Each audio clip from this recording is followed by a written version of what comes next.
Hello friends नमस्कार। आशा करुच्ची आपण मैंने समस्ते बहुत भलरे थे प्रभु जगन्नाथ कृपार। तो आज 4टा बेले आम बाहरी पड़िलु कोणार्क बुलायापी।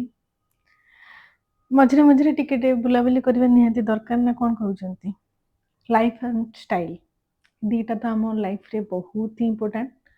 खाली जदि आम लाइफ मेंटेन करवा तो हेनी, खाली स्टाइल मेंटेन कले भी हेनी, दीटा जाक आम बालांस कर चलने पड़ो। तो सेठी आम पहुँचला पर जाना पाइलु जे आज कोणार्क लाइट शो अच्छी। तो 6:30 बेले थिला।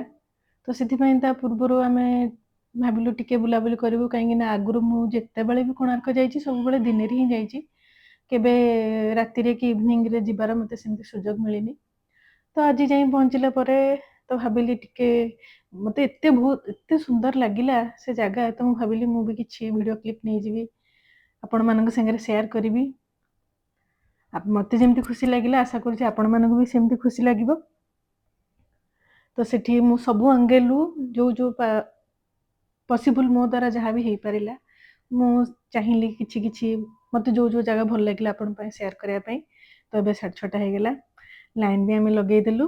तो वर्तमान जाऊचु लाइट शो देखिया पय। आपण देखि पारथिबे केमती लोक माने कोडी सब जाउचन बसिया पय आ सेठू कोणार्क मंदिर भ्यूटा केमती आसुची आ लाइट शो स्टार्ट होला परे केते भल लागिवो सेटा आपण जानि पारथिबे। तो आ डेरी न करिकी आपण मानक समस्त को रिक्वेस्ट आपण रहीकी बिल्कुल भी वीडियो अधार बंद करेनि, रहीकी पूरा लाइट शो एंजॉय करतु। मते बहुत भल लागिला। आशा करूँ आपण मानक भी बहुत भल लगियो। मोर गोटे छोट प्रयास आपण मानक संगे शेयर करिया पई रहीकी निश्चय देखो। ये गोटे इंटरेस्टिंग कथा आपण मानक संगे मु शेयर करिया पई चाहिबी। मु 2 थर टिकेट कर देखी, गोटे 6:30 बे गोटे 7:30 बेले। मत एत भल लगिला क्या फास्ट टाइम जो मुझे देखनी मत फास्ट रो बसापी सुजोग मिलला। तो मत भिडियो भी बनवार था कहीं आपण मान संगे जो शेयर करार अच्छी। तो मुझे सेकेंड टाइम आउ थे टिकेट कली। लकीली मत फास्ट रो मिलगला। तो मुझे भिडियोटा बनईकि आपण मान संगे शेयर करुच्ची। तो मुझे जमी मजा नेली मु आशा करुच्ची आपण भी भिडियो माध्यम से भली नहले भी किछिटा मजा नहीं पारिबे। लाइट शो स्टार्ट हो गलानी। तो आपण शोर मजा नियंतु। आपण मते निश्चिंत जनइबे आपण केमती लागिला। वीडियोटी को बिल्कुल भी अधारू स्किप करेनि और फास्ट करके भी देखिए। मोर रिक्वेस्ट आपण पूरा वीडियो मजा नहीं आराम से देखिए। तो डेरी न करिकी आपण देखंतु।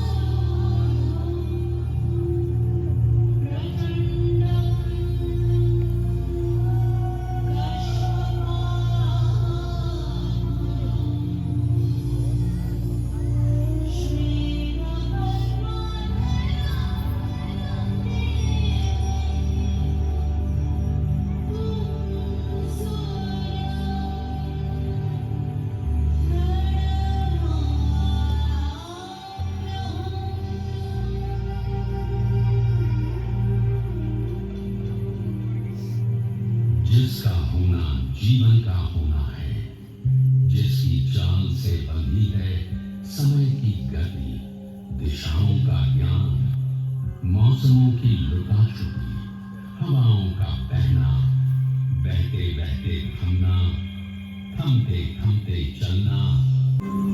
जो पास है और दूर बहुत है, जो महाकाय है, जो जर्रा है, जो आदिदेव है, ये है सूर्य देव। ऐसे सर्वव्यापी को नमन करते हुए शुरू करता हूँ सूर्य के प्रति कोणार्क की गाथा। कोणार्क का सूर्य मंदिर सिर्फ एक मंदिर नहीं है, ये जीवन दर्शन है। ओडिशा के भक्ति मानस का प्रतीक है, कला का एक नायाब नमूना है। कोणार्क में उत्तर की आर्य और दक्षिण की द्रविड़ सभ्यता आपस में मिलकर एक रूप हो जाती है। जीवन का उत्सव,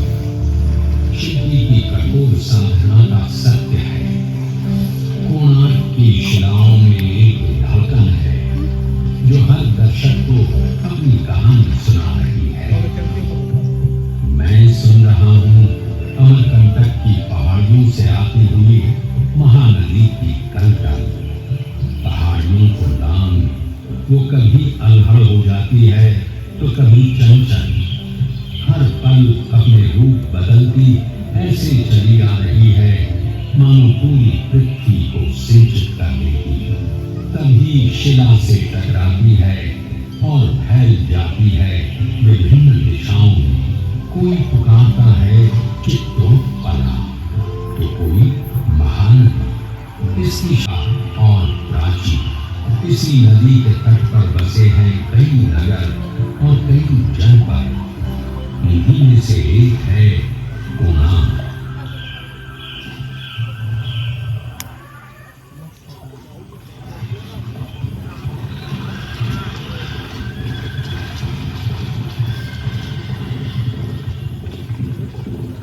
सूर्य मानव सभ्यता का आदि ईश्वर है, जगतचर्या का प्रतीक है। ऋग्वेद में इसकी चर्चा इसी रूप में होती है। सूर्य के भाई अग्नि और वायु है, यही जगत रचयिता है। वो रथ पर सवार होकर आते हैं। रथ प्रतीक है इस ब्रह्मांड का। उसके पहिए समय है तो प्रतीक है गति के। इसके रथ में जुड़े सतरंगी किरणों वाले उसे गति का, जीवन का, इसलिए वो आराध्य है। आदिम सभ्यता स्वयं को उसी का अंश मानती आई है। ईसा की 9वीं सदी में केसरी रियासत के महाराजा पुरंदर केसरी सूर्य के परम उपासक थे। उन्होंने कोणार्क जनपद में पहला सूर्य मंदिर बनवाया।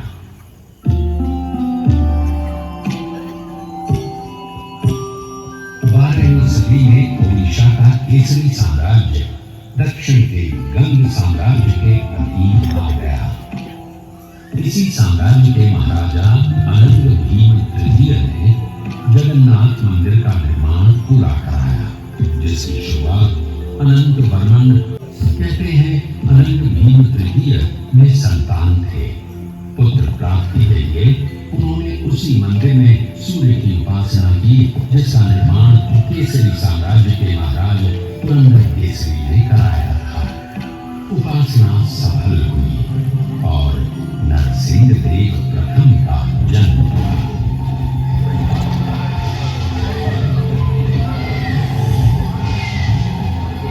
नरसिंह देव, जिनका शासनकाल 1238 से 1264 तक रहा, उनमें अपने पिता अनंत भीम के तमाम गुण थे।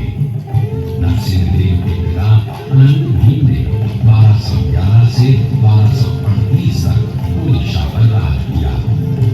ये काल ओडिशा की गौरव गाथा का काल था, स्वर्ण युग था। ये वही काल था जब मुस्लिम राज्य का विस्तार कर रहे थे। कश्मीर और ओडिशा को छोड़कर देश का अधिकांश भाग मुस्लिम शासकों के अधीन हो गया था। मुसलमानों की बढ़ती ताकत और साम्राज्य विस्तार नरसिंह देव के लिए चुनौती का समय था। ओडिशा की संप्रभुता और स्वाधीनता सामने खड़ी थी। प्रजा की शंकित निगाहें नरसिंह देव को देख रही थी। नरसिंह देव ने ओडिशा की एकता और अखंडता की ध्वजा अपने हाथों में थाम ली और जुट गए ओडिशा की रक्षा में। मालव देश यानी आज का विंध्य देश, यहाँ की राजकुमारी थी सीता देवी। सुंदर, सुशील, सर्वगुण संपन्नों के अधीन हो चुका था। उसी प्रदेश की राजकुमारी सीता देवी के साथ नरसिंह देव का विवाह संपन्न हुआ। सीता देवी राजरानी बन गई। महारानी, हमें शीघ्र ही युद्ध के लिए प्रस्थान करना पड़ेगा। राज्य की सीमा पर यवनों ने पुनः घेरा जमा लिया है। तो घान उत्कल को पराधीन बनाना चाहता है, लेकिन उत्कल किसी पर आश्रित नहीं है। गंग साम्राज्य की रक्षा के लिए मेरे प्राणों की भी आहुति जाती है, तब भी मैं पीछे नहीं हटूंगा। घान उत्कल पर हमले के बहाने ढूंढ रहा है। यवनों को हमेशा के लिए पीछे खदेड़ना पड़ेगा। उत्कल उत्कल के वीर आत्मरक्षा के लिए युद्ध लड़ेंगे। इस बार हम आक्रमण करेंगे। उत्कल के विजय की प्रार्थना करते आए। उत्कल के विजय की प्रार्थना जिसका नाम नरसिंहदेव है और जो सेवक है जगन्नाथ के, उसकी कभी पराजय नहीं हो सकती। जानिए महाराज, विजय पथ आपकी राह देख रहा है। भयंकर युद्ध हुआ, मार काट मची, खून बहा।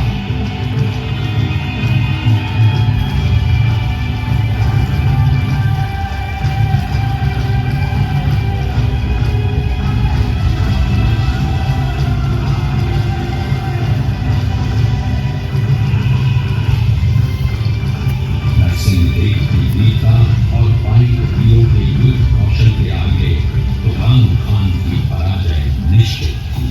तुगान खान का सेनापति करीमुद्दीन लागरी मारा गया। ओडिशा अगले 300 से भी अधिक वर्षों के लिए स्वतंत्र हो गया था। सन 1568 में अकबर के काल से पहले तक उसे पूरी तरह कभी पराधीन नहीं बनाया जा सका। लखनऊ की विजय कराई, लेकिन नरसिंहदेव का मन विचलित था। अशांत नरसिंहदेव की बेचैनी उनकी पत्नी सीता देवी को चिंतित कर रही थी। विजय की माला गले में धारण करने वाले महाराज, अब तो प्रदेश पहले की अपेक्षा अधिक शांत है। आपका यश आपके आगे चलता है, फिर भी आप चिंतित हैं।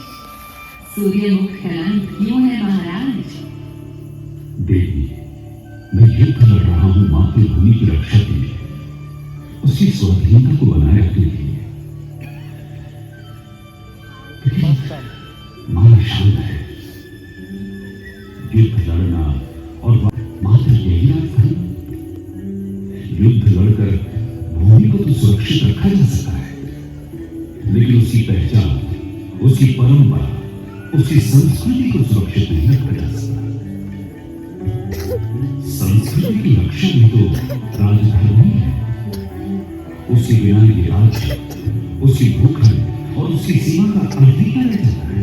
महाराज, केसरी वंश के राजा पुरंदर ने एक छोटा सा सूर्य मंदिर बनवाया था। आपके पूर्वज भी वही पूजा अर्चना करते आए हैं। कोणार्क के उसी सूर्य मंदिर में आपकी माता ने भी पुत्र प्राप्ति के लिए उपासना की और आपका जन्म हुआ। आज वो मंदिर जीर्ण अवस्था में पड़ा हुआ है महाराज।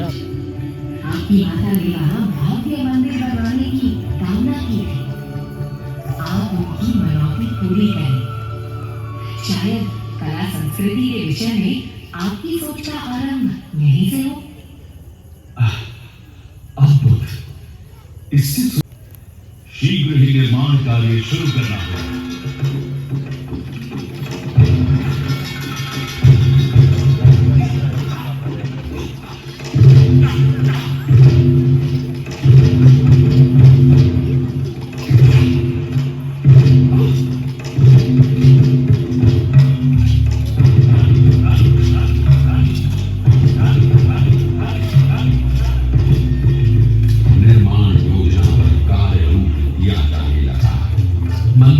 शिल्पियों के साथ सलाह मशवरा शुरू हो गया। ओडिशा के वास्तुकार मंदिर निर्माण में सिद्ध थे। ईसा की 7वीं सदी से अब तक ओडिशा के शिल्पी उम्दा भवनों और मंदिरों का निर्माण करते आए थे। ओडिशा के अलग अलग प्रांतों से कारीगर बुलाए जाने लगे। मंत्री श्री सामंतरा महापात्रा को योजना का कार्यभार सौंप दिया गया। उधर सीमा पर फिर से युद्ध छिड़ गया था। सुल्तान उज़बेक को गौड़ प्रदेश का शासक बना दिया था। एक तरफ कोणार्क में मंदिर निर्माण का कार्य चल रहा था, दूसरी तरफ सीमा पर युद्ध। नरसिंहदेव ने बांकुड़ा और हुगली के इलाके जीत लिए। कोणार्क का सूर्य मंदिर नरसिंहदेव की विजय का प्रतीक बन गया। कारीगर उत्साह से भर गए। बेजान पत्थरों में जान डाली जाने लगी। शैनी हथौड़े की चोट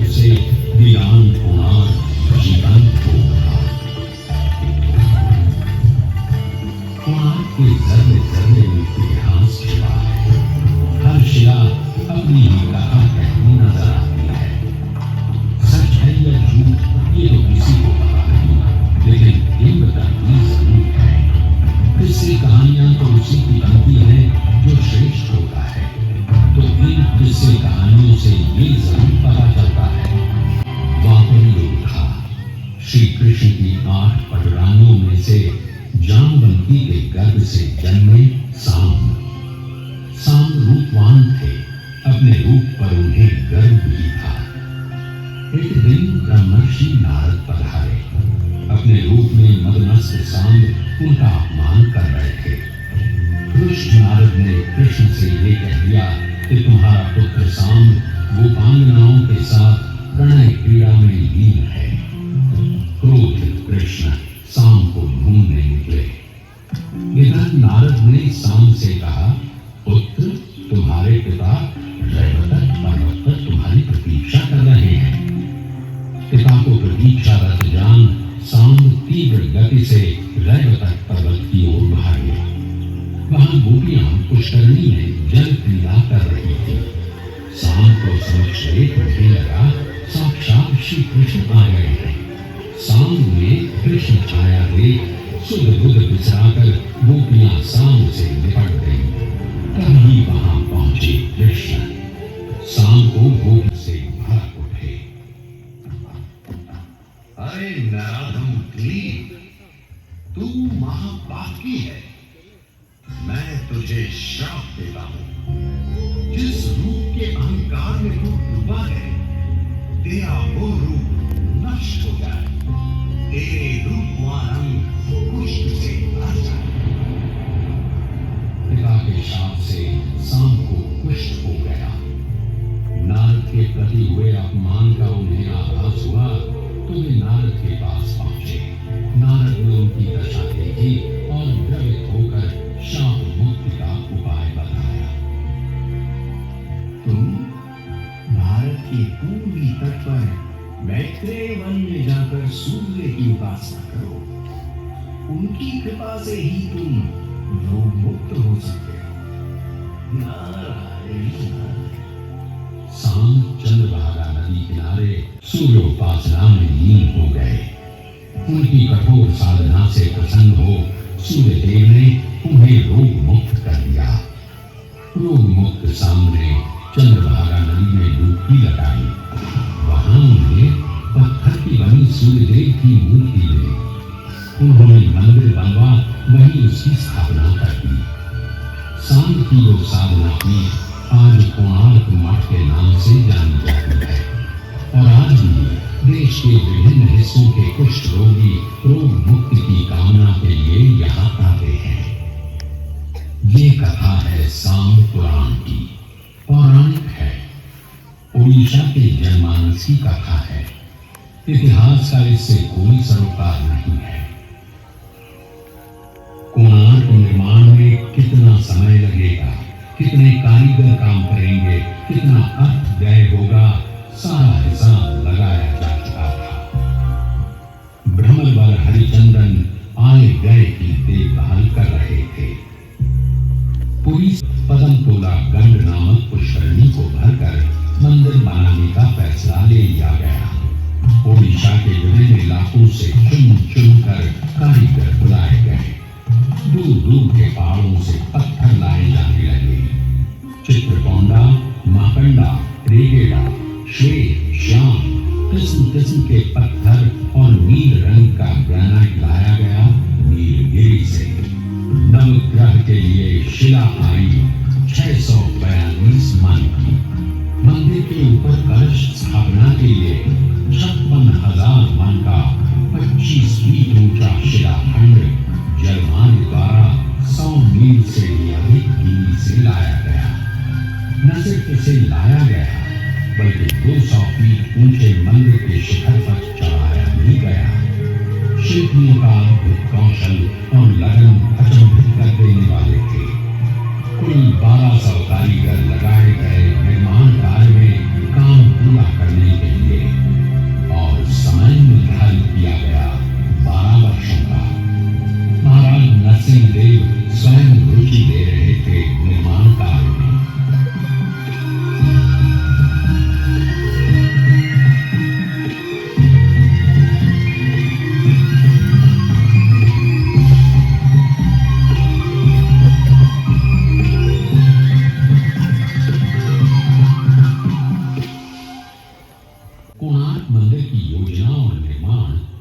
प्राचीन वास्तुशास्त्र शिल्प सारिणी के आधार पर किया गया था। इसकी निर्माण योजना को देखें तो ये लगभग वैसा ही है जैसे भुवनेश्वर का यमेश्वर मंदिर, मूल रूप से 2 हिस्सों में बटा हुआ, पहला विमान तथा दूसरा जगमोहन।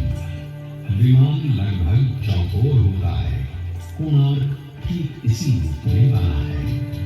केंद्रीय मंदिर रथ की आकृति में बना है। सूरज के साथ घोड़ों द्वारा खींचे जा रहे विमान और जगमोहन दोनों एक ही पीठ पर संयुक्त रूप से बने हुए रथ का सा आभास पैदा करते हैं। सूर्य रथ में 24 पहिए हैं और 7 दिनों के प्रतीक देते साथ घोड़े रथ को खींचते नजर आते हैं। पूर्व की ओर कुछ हटकर नाट्य मंदिर बना है। मुख्यशाला और नाट्य मंदिर के बीच में अरुण स्तंभ था। मुख्य मंदिर सूर्य शक्ति छाया देवी का मंदिर है। दक्षिण पूर्व में ही कुछ दूरी पर भोग निर्माण के लिए रसोई घर बना है। सामने दोनों ओर अन्य छोटे छोटे मंदिर बने हुए हैं। केंद्रीय मंदिर और अन्य मंदिरों को घेरे प्राचीन बनी है। मुख्यशाला के पूर्व, दक्षिण और उत्तर में 3 द्वार बने हैं। हर द्वार की सीढ़ियों के दोनों अपूर्व कारीगरी से बने खंभे हैं। पूर्व की ओर है सिंह द्वार, दक्षिण में अश्व द्वार और उत्तर में है गज द्वार।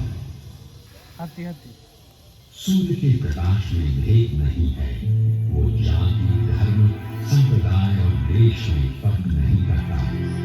कोणार्क का सूर्य मंदिर सर्वधर्म की पीठ है। सब एक है, यही कोणार्क कला का संदेश है।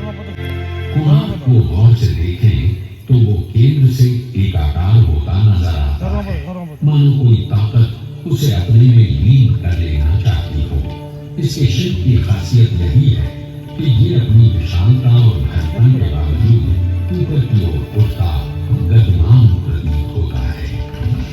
मुगल बादशाह अकबर के दरबारी अबुल फजल ने अपनी किताब आईन अकबरी में लिखा है, अद्भुत कोणार्क ओडिशा वास्तुकला का चरण है, एक जलता हुआ दिया है।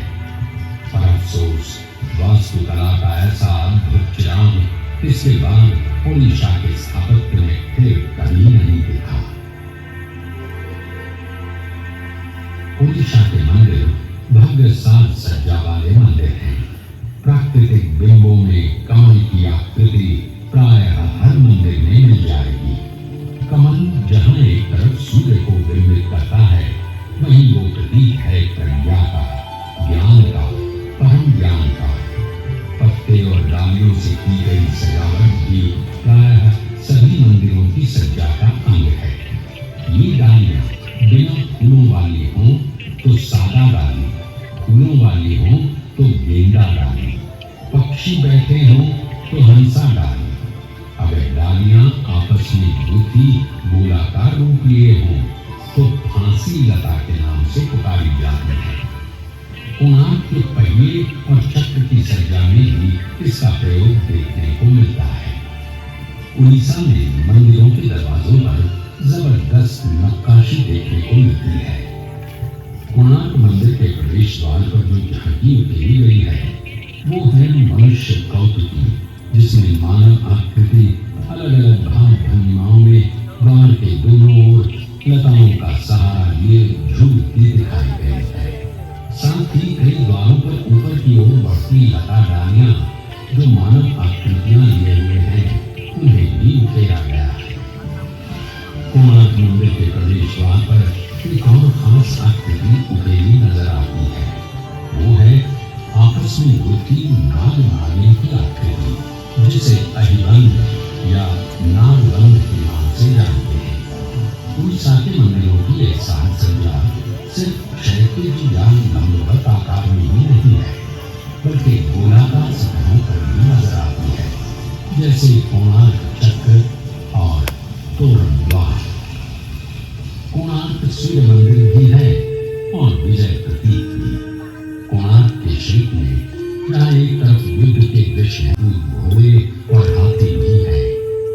दहाड़ता हुआ सिंह हाथी को अपने पंजे में लिए हुए दिखलाया गया है। एक झुके स्वयं सूर्यदेव के हाथों हार पहनते दिखलाया गया है। कोणार्क उड़ीसा मंदिर वास्तुकला का अंतिम मंदिर है, जहाँ परंपरा के साथ साथ कला की नई दृश्य का मिलन साफ देखने को मिलता है। वास्तुकला के परंपरागत विषयों और बिंबों से हटकर नए विषय और प्रतीक परंपरा को आगे ले जाते नजर आते हैं।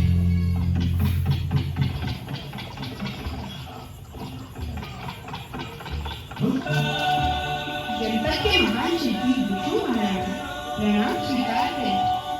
जन्म लेने के बाद जब से मैंने होश संभाला तब से मेरी आंखें आपको ही ढूंढती रही। आपकी शिल्प कला के बारे में सुनकर मैं पत्थरों को काटना, उन्हें आकार देना सीख गया। आप मेरे आदर्श हैं, आप ही मेरे गुरु हैं। बचपन में पिता की बाहों का झूला तो नहीं मिला, लेकिन गुरु का आशीष तो मिल सकता है ना महाराज। हाथ रख दीजिए ऋषि महाराज। कौन हो तुम बालक? तुम्हें देख मेरा जाकू मन और विचलित हो गया। कौन हो तुम? मैं वो भाग्यहीन बालक हूँ महाराज, जिसे आप जन्म से पहले ही अनाथ हो धर्म कार्य के लिए निकल गए। पिता, मैं आपका पुत्र हूँ, हर पल। पुत्र, हाय ऋषि,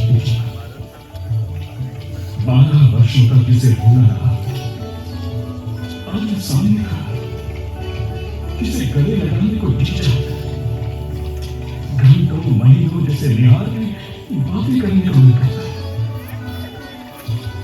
लेकिन हाय दुर्भाग्य, 1200 शिल्पियों के प्राण पुत्र स्नेह से अधिक प्रिय है। क्षमा पुत्र, विवश मेरा दिनों की नहीं लगा तो शिल्पियों के प्राण चले जाएंगे। अभी तुम जाओ, बाद में जब काम समाप्त हो जाए। ये काम तो अभी के अभी समाप्त किया जा सकता है। ये दधिनौती शिखर पे चढ़ाना कौन सा मुश्किल काम है। मैं आपका पुत्र हूँ महाराज, बस आशीर्वाद दीजिए। अचंभित पिता मुंह खोले देखते रह गए। धर्मपद जुट गया। देखते ही देखते दधिनौती शिखर को छूने लगा। जो काम से शिल्पी न कर सके, वो 12 वर्ष के एक बालक ने कर दिखाया। सब चकित थे। काम पूरा हो जाने का उत्साह था, वही एक 12 वर्ष के बालक से हार जाने की ग्लानि थी। शिल्पियों के दल में काफी महाराजा को इस बात का पता चला तो सबकी बदनामी होगी। हमारी कला, हमारी कारीगरी से लोगों का भरोसा उठ जाएगा। बात धर्मपद के काम में पड़ी। पिता के शिल्प और 1200 शिल्पियों की कलाकारी पे उसकी वजह से प्रश्न उठे, ये उसे मंजूर नहीं था। और देखते देखते चंद्रभागा नदी में छलांग लगा शिल्पी मान मर्यादा की रक्षा के लिए अपने प्राण त्याग दिए।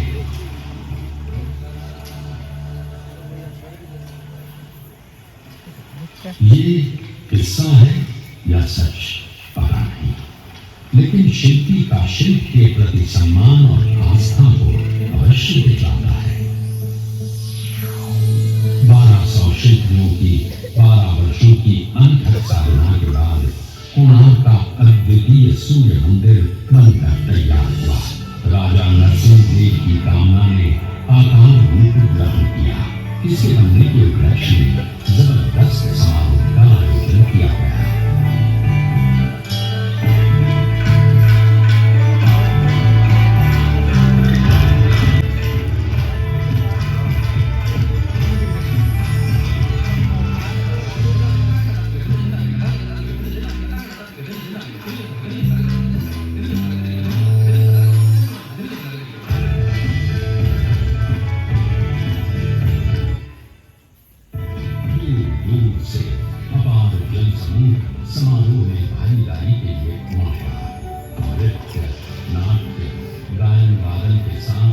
सूर्य के मंत्रोच्चार से कोणार्क गुंजायमान हो गया। पूरे 1 महीने तक पूजा अर्चना चलती रही। राजा नरसिंह देव स्वयं आहुति दे रहे थे। मंदिर के समक्ष आकाश में सर उठाए विशाल सूर्य स्तंभ अपनी सत्ता, अपनी ताकत का आभास देगा। 13वीं शताब्दी के मध्य में बना हिंदू वास्तुकला का ये नायाब नमूना कैसे और कब अपनी चमक खो बैठा, एक बियाबान जंगल में दब गया, इसकी ठीक जानकारी नहीं मिलती है। पद्म क्षेत्र देवनाथ कर्मांगी के ताड़पत्र के अंतिम हिस्से में कहा गया है, वर्षों तक पद्म क्षेत्र में मेरे द्वारा बताई नीति से सेवकों ने सूर्य की आराधना नहीं की। परिणाम स्वरूप सूर्यदेव इस मंदिर को छोड़ चले गए। हालांकि ये बात कब लिखी गई इसकी जानकारी नहीं मिलती, इसलिए इसे भी साक्ष्य रूप में नहीं माना जा सकता।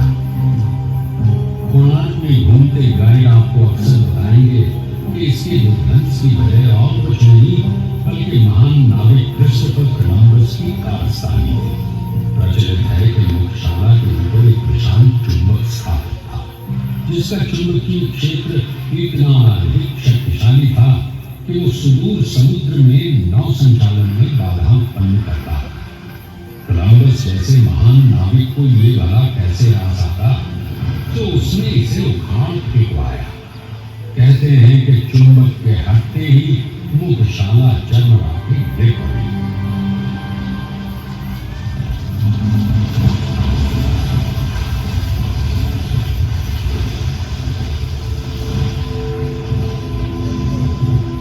मगर सच तो ये है कि कोलंबस के कदम कभी ओडिशा की धरती पर नहीं पड़े। लगभग 150 वर्षों तक गुमनाम रहने के बाद 18वीं सदी के मध्य में इस पर नजर पड़ी महाराष्ट्र साम्राज्य के बाबा ब्रह्मचारी की। वे महाराजा वीर किशोर के अधिकारी शिव भट्ट साठे के गुरु थे। उन्होंने सर्वप्रथम इसकी साफ सफाई करवाई। फिर 1824 में एक अंग्रेज अफसर एंड्रू स्टर्लिंग ने इसका अध्ययन किया और इसके रेखाचित्र प्रकाशित किए। फिर क्या था, कोणार्क का ये सूर्य मंदिर पुनः अंधकार से प्रकाश में आ गया। इसकी अद्भुत कला अपनी क्षतिग्रस्त अवस्था में भी अचंभित कर जाती है। आज ये विश्व की धरोहरों में से एक है। भारतीय पुरातत्व सर्वेक्षण विभाग इसकी देखभाल, इसे संजोए रखने में दिन रात लगा है। कोणार्क सत्य है, जीवन का सत्य, शिल्पी की कठोर साधना का सत्य, उत्कलीय और भारतीय संस्कृति का महान सत्य है, जो कई कथाओं को अपने में समेटे है। हो सकता है इसमें आपकी भी कथा हो मिल जाए। ध्यान से देखिए, कान लगाकर सुनिए, कोणार्क आपको आपकी कथा सुना रहा है।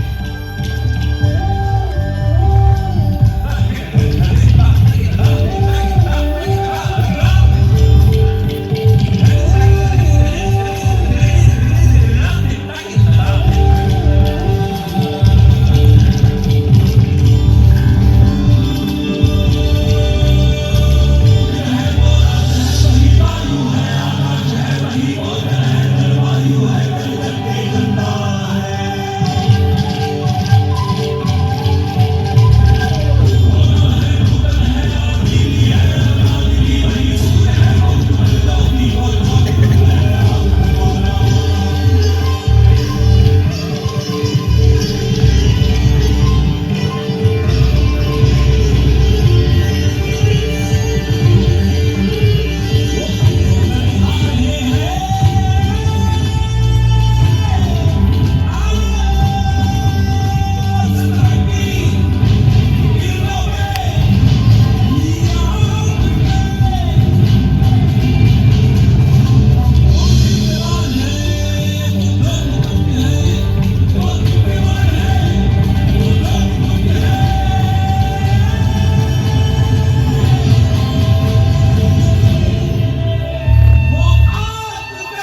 भिडियोटी बहुत ही भल लगी जदि आपको भल लगी ताले मो चैनल को लाइक शेयर एंड सब्सक्राइब करने भूलें आ हाँ कमेंट करने भी बिल्कुल भी भूलें कहीं आपण भल पाइबा ही मत आगू मोटिवेट कर। रहुची नमस्कार।